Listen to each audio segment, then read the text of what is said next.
Okay, lesson 9.3. We are picking up where we left off yesterday. We are still talking about geometric sequences. Remind me what do we know about geometric sequences? They are different from arithmetic. Okay, they're different from arithmetic. It is a multiplication relationship, right? You're always multiplying by the same number consistently to get to the next number, okay? Division, we can say division, but you have to, when you give me that R value, it has to be in terms of multiplication. Okay, so example 2, we are looking at some of these geometric sequences and answering some questions. So, A, ask us for the 10th term of the geometric sequence, 4, 12, 36, so on and so forth. Thoughts? Okay, so as we work to identify the pattern, 4 times 3 is 12. 12 times 3 is 36. What is that 3 then? That is our R value, right? Is our common ratio. And adding and subtracting is a common difference. Multiplying, it's a common ratio. What else can you identify about this sequence? A1. Yeah, if you need to know A1, the first term is 4. Now, options to find the 10th term.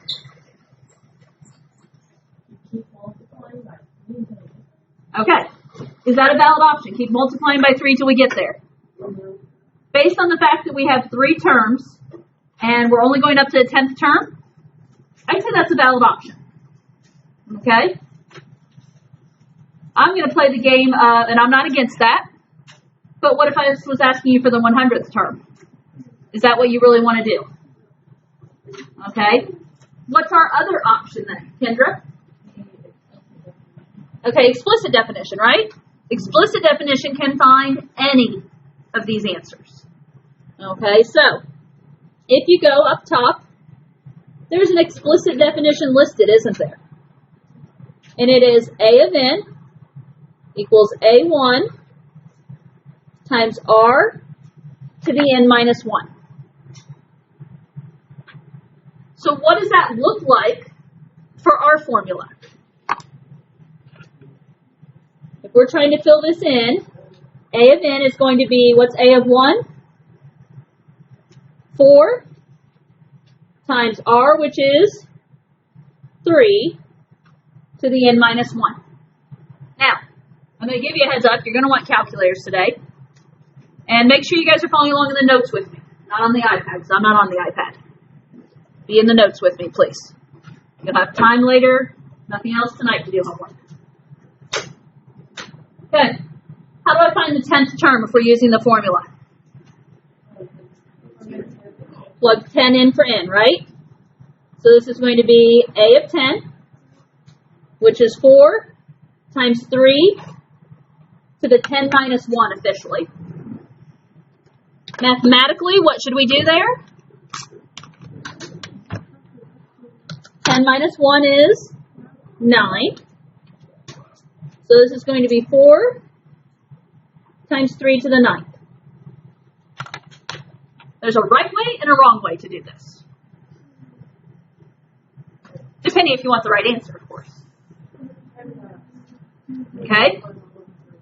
PEMDAS says, do we multiply or do exponents first? We have to do exponents first. So you technically have to do 3 to the 9th and then multiply by 4. Now, I'll be honest. On this calculator, okay, so officially, I need to officially do 3 to the 9th, hit equals, and then multiply by 4. Now, that's the answer you get, yes? Did you get the same answer as me, however you did on your calculator? Okay. I will say on this calculator, I could do 4 times 3 to the 9th, like this, and my calculator knows PEMDAS, and it will work that way. Okay? Some calculators you can't. You have to enter it carefully. Here's one thing not to do. Do not do 3 to the 9th like this, and then automatically say times 4. Well, actually it does work, doesn't it? In my brain it shouldn't work. But it actually did work. So, forget I said that. You're like, forget that. It does. I guess it just depends how you set up. So,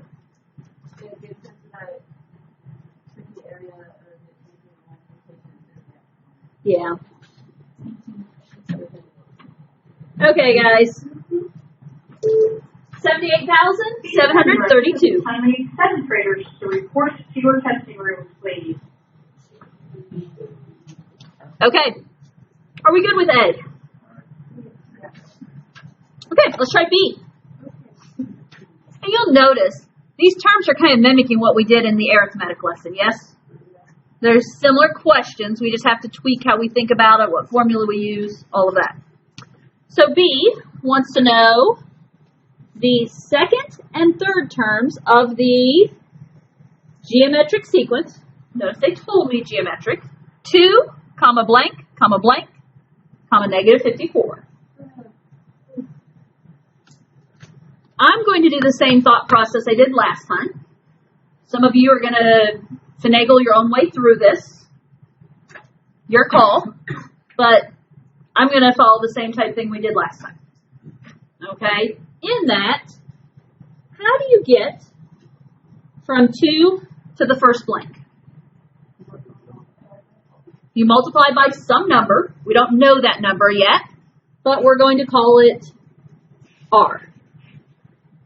How do you get from the second term to the third term? Multiply by R. And how do you get from the third term to negative 54? Multiply by R. Okay. Now, we have, as I said, we have to think a little differently today. We're starting with what? 2. What are we going to do to that 2? Times it by R. Not exactly. We're going to multiply it by R, multiply it by R, multiply it by R. So if we're multiplying by R times R times R, R cubed. So we're going to say 2 times R to the third is going to put us at negative 54. Okay, the common mistake there is to say 3R, right? That's the easy mistake to make. We got to get that out of our systems now. Because when we were adding, it would have been 3D, right? But we're multiplying. So it's R times R times R, which is R to the third. Now we solve, yes? If it's 2 times R cubed equals negative 54, you're first going to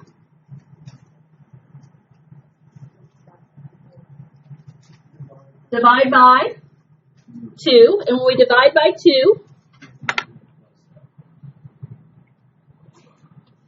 R cubed is going to equal negative 27. Okay, dig in those brains. If it's R cubed, I don't want to know R cubed, I want to know what R is. What is it? So how do we get it? Cube root. If you have R to the third and you want to find R, we're going to do the cube root. So the cube root of R cubed is R. What is the cube root of negative 27? Negative 3. And remember, yes, you can have a negative cube root. That is perfectly fine. Okay? So, am I done with this problem? Okay? We still have to find the second and third terms. How are we going to do this? Okay, so we're going to start with the 2 they gave us. Multiply the negative 3 we just found, and we're going to get negative 6. And then the negative 6 we just found times the negative 3 is 18. in an official sense, you're done. Can you double check yourself? You can take 18 if you want, multiply by -3, and hey, guess what? You get -54. And I think, I don't know that I would necessarily check every time, but if it looks like it's going to be way out there, like way outlandish, and I'm thinking, no way, I might double check it because I might find a mistake somewhere along the line.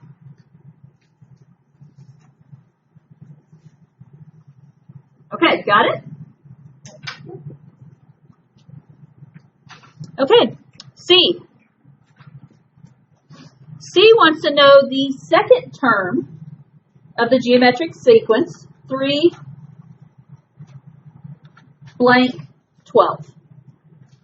I seriously decided, I was like, we could do the arithmetic mean, and then I realized, no, we can't.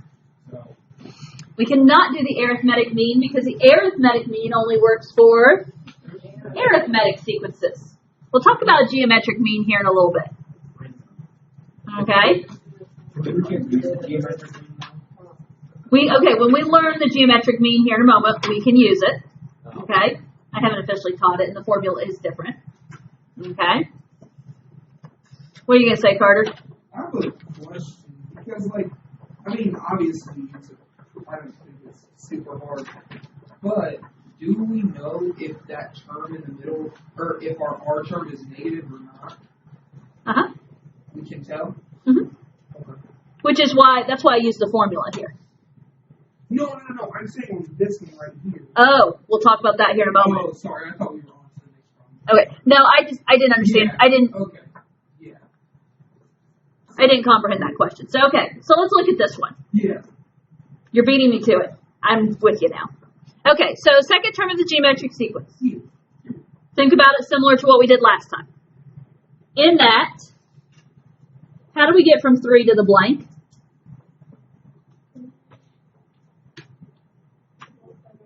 We multiply by some mystery R.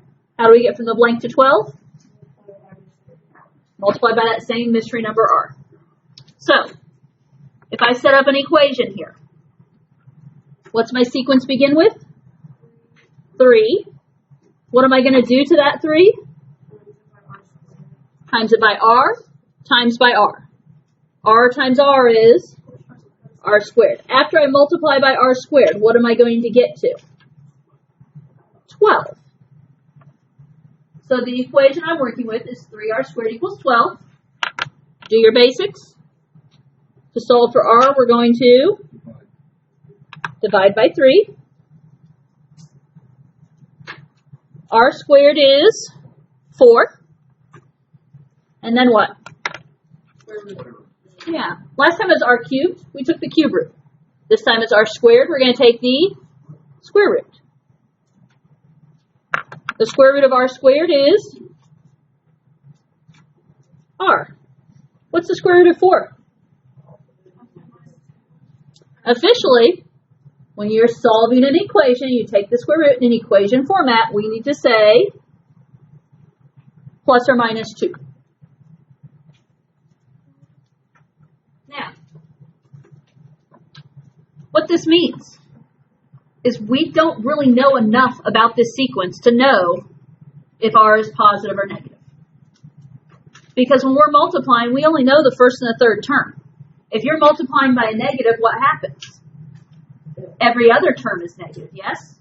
And I don't know enough about the second term, the fourth term to know. So in this case, when we're finding the second term of the sequence, we're going to have how many possibilities? 2 possibilities. Because it could be 3, and we could take 3 times 2, and we could get 6. Or, since we don't know enough about this, we could do 3 and multiply by -2 and get -6. And if you're sitting there saying, wait, how does that work? How is that possible? Check the next term. You know how I've been checking the next term here? On this one, if you take 6 times 2, you're going to get 12. That's the last term, isn't it? On this one, if you take negative 6 times negative 2, guess what? That's 12 also. And so, in order to determine for sure which it is, we'd have to know more about this sequence. Since we don't know anymore, we're going to say that the second term could be 6 or negative 6. Could be either or there. And so, if MathXL asks you for one missing middle term, you only know one term on either side of it, you will need to, I don't remember how they want you to put in, whether it's plus or minus 6 or 6 comma negative 6 or what, but you do have to put both answers in to get full credit. Yeah, the plus or minus will work. Plus or minus does work? Okay, that's what I couldn't remember.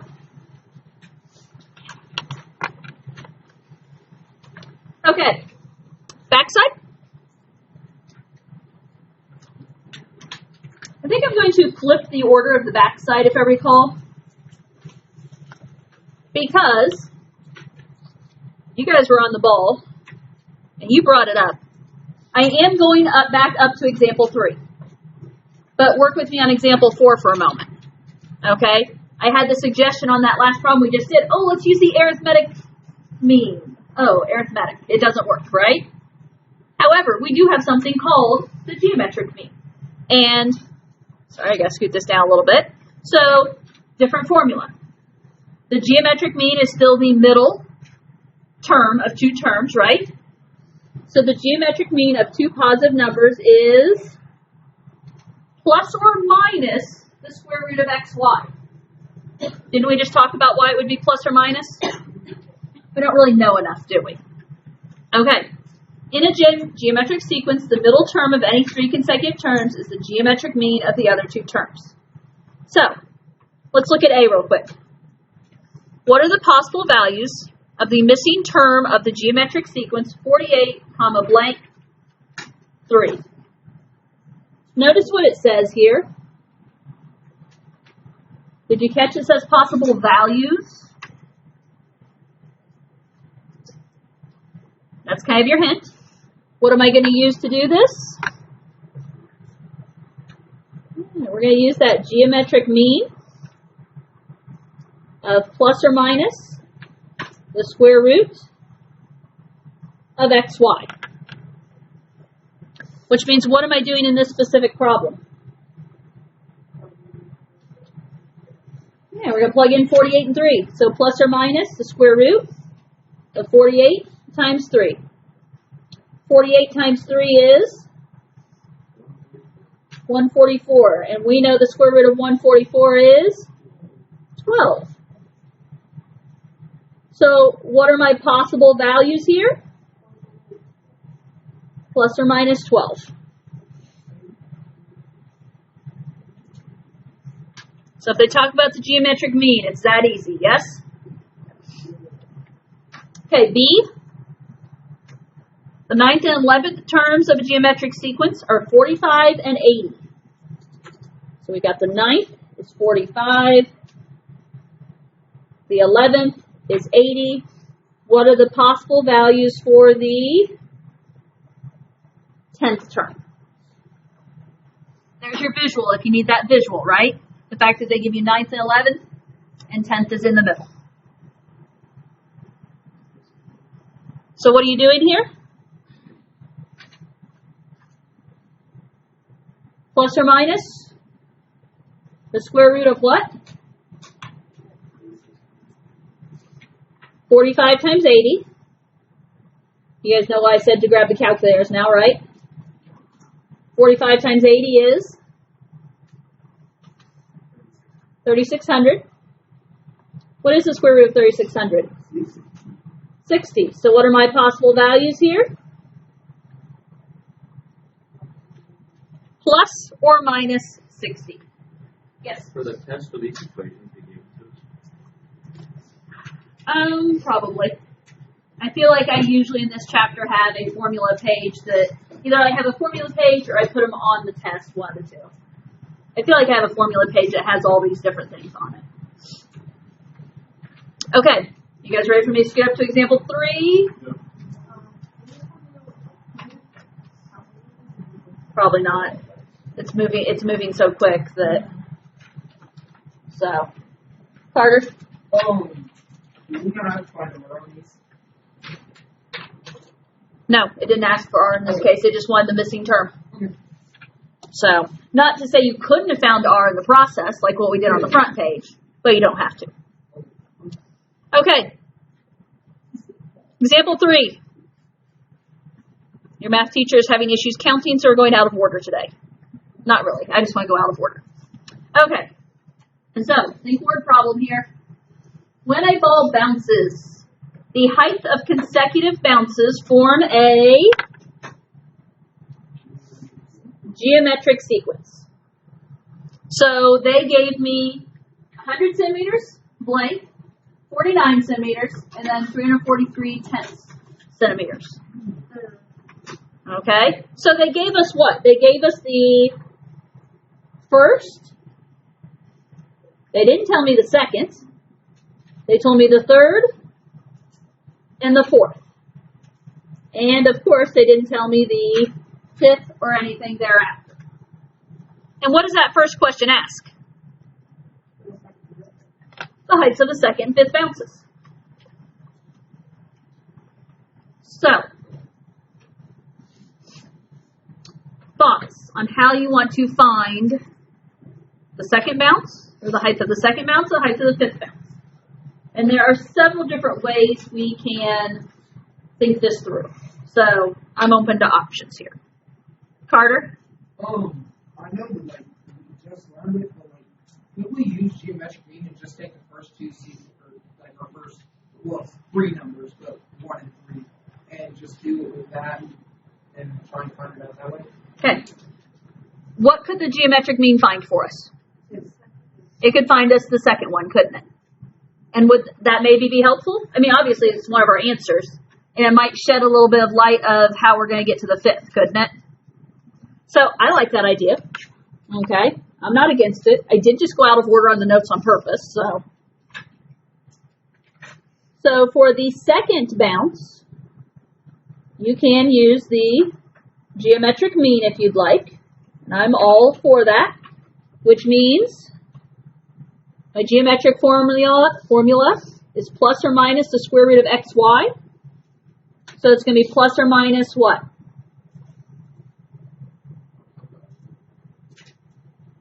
(100) times 49, which 100 times 49 is 4,900. What's the square root of 4,900?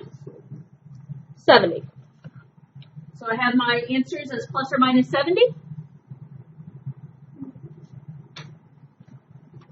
Well, it can't bounce a negative amount, can it? Can it bounce a negative amount? So what is the second term? It has to be positive 70. Even though my formula said plus or minus, word problems, you always take into consideration the scenario, right? And here's another reason. We actually know the fourth term here. If the second term is negative, the fourth term would have to be negative. My fourth term is positive. If my fourth term is positive, that means my second term has to be positive. But again, we can also go back to the you can't have a negative height on a bounce. Okay. Well, that's half the problem. We still need the fifth.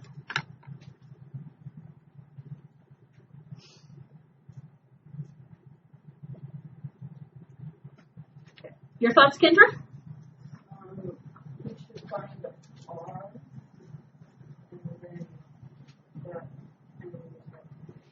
Okay, we're going to have to know R here, aren't we? We're going to have to know R in order to find that next term somehow or another. Carter? Sure. So, what I thought was, we really left it, started out with 100, and then we're also pretty lucky with 70s and even numbers. So I thought, well, how do you get from 100 to 70? And I just did 0.7, and then, yeah. Okay. Have you guys discovered the going backwards trick? Yeah. If 100 times something is 70. What does that mean about going backwards? 70 divided by 100 is going to give you that number. So 100 times something is 70. My suggestion to find R is going to be work backwards and do 70 divided by 100. Now, you could also do this with 49 divided by 70. 343 over 10 divided by 49 doesn't sound fun, but you can do it with any two consecutive terms. Like Carter said, though, 70 and 100 are the nice, those are nice numbers to work with. Now, if I go the fraction idea, what do you know about 70 over 100? It simplifies into 7 over 10. Which, if you want it, there is a decimal for 7/10, which is 0.7. You can use the 0.7. I personally am just going to leave it as a fraction. Okay? Do we just multiply like 100 times 0.7 and that gives us 70 times 0.7? 49 times 0.7 gives us I just kept it equals on my 34.3. calculator. Okay. That's 34. So, the idea is 100 times 7/10 gives you 70. 70 times 7/10 gives you 49. 49 times 7/10 gives you 343 over 10. How do we find our fifth term? You're going to have to do the 343 over 10 times 7/10. I, being your math teacher, am working with fractions. If I leave you to your own devices, I know the majority of you are probably going to do decimals on this one, but they gave me a fraction, which makes me want to go fractions. 343 over 10 times 7 over 10. How do I multiply fractions? Straight across. 343 times 7 is 2,401. 10 times 10, 100. Based on the fact that my fourth term was given as a fraction, this fraction answer works. Unless it reduces, which to my knowledge it does not reduce. It's good to reduce because it is no way. Okay, now, there is a decimal. 2,401 over 100 would be 24 and 1/100th. That's an equivalent answer. I can't guarantee Math Excel would take it. I could see them saying, nope, fraction, please. Okay. One more question. Then you get a few minutes of work time.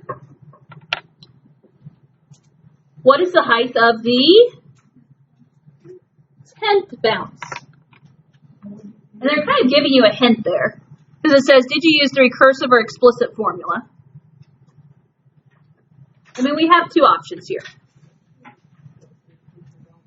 Could we work all the way up and get to the 10th term? You can. Or, if you guys are working on your calculator, you could just keep clicking that button. However, what if we're doing this without a calculator? Okay, so, practice with me, guys, please. The point is we'd want to try the explicit formula if we need a formula, right? Because I don't know that I want to hit that button 100 times if I ask you for the 100th term. Some of you are going to say, I would, because some of you love hitting the buttons like Ethan's doing right now. So, okay, explicit formula, according to the front side, is A of n equals A of 1 times r to the n minus 1. Let's do a little bit of good solid math here. What are we going to fill in for our formula?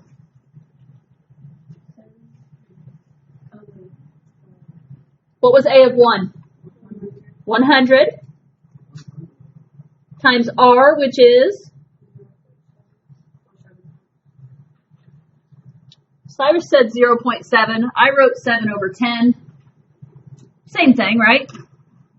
I don't care what you put. Okay, so if we're going to use the 10th here, we're trying to find the 10th term. What's that mean we do with 10? Plug it into n. So it's 7/10 to the 10 minus 1. Now, to be honest, as I'm looking at this, I'm going to have to use the calculator, right? I probably don't want to do 7/10, it defeats the purpose of using the formula if we're not going to use the calculator here. Honestly, it is going to be easier in this case, since 7/10 is a nice decimal, to use the decimal. Now, 7/10 was not a nice decimal, we'd have to stay fraction. Does that make sense? So you could go either way here. If you want to say it's 100 times 0.7 raised to the 9th, you can do that as well. Grab the calculator, do the math.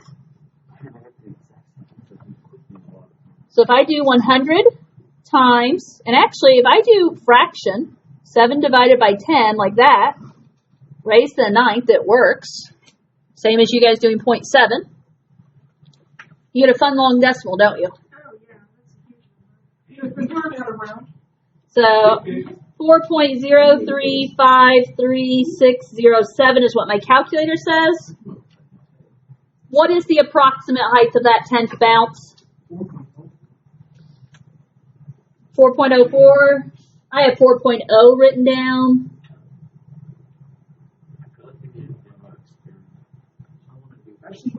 And that would be approximately 4.04, 4.0 centimeters. Okay, how many significant figures do we have to round to?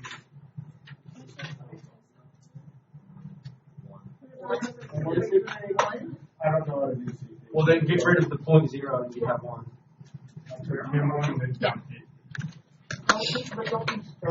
Okay, guys. No point. Your answer or your homework is lesson 9.3, Math Excel. You have about 10 minutes. Use it.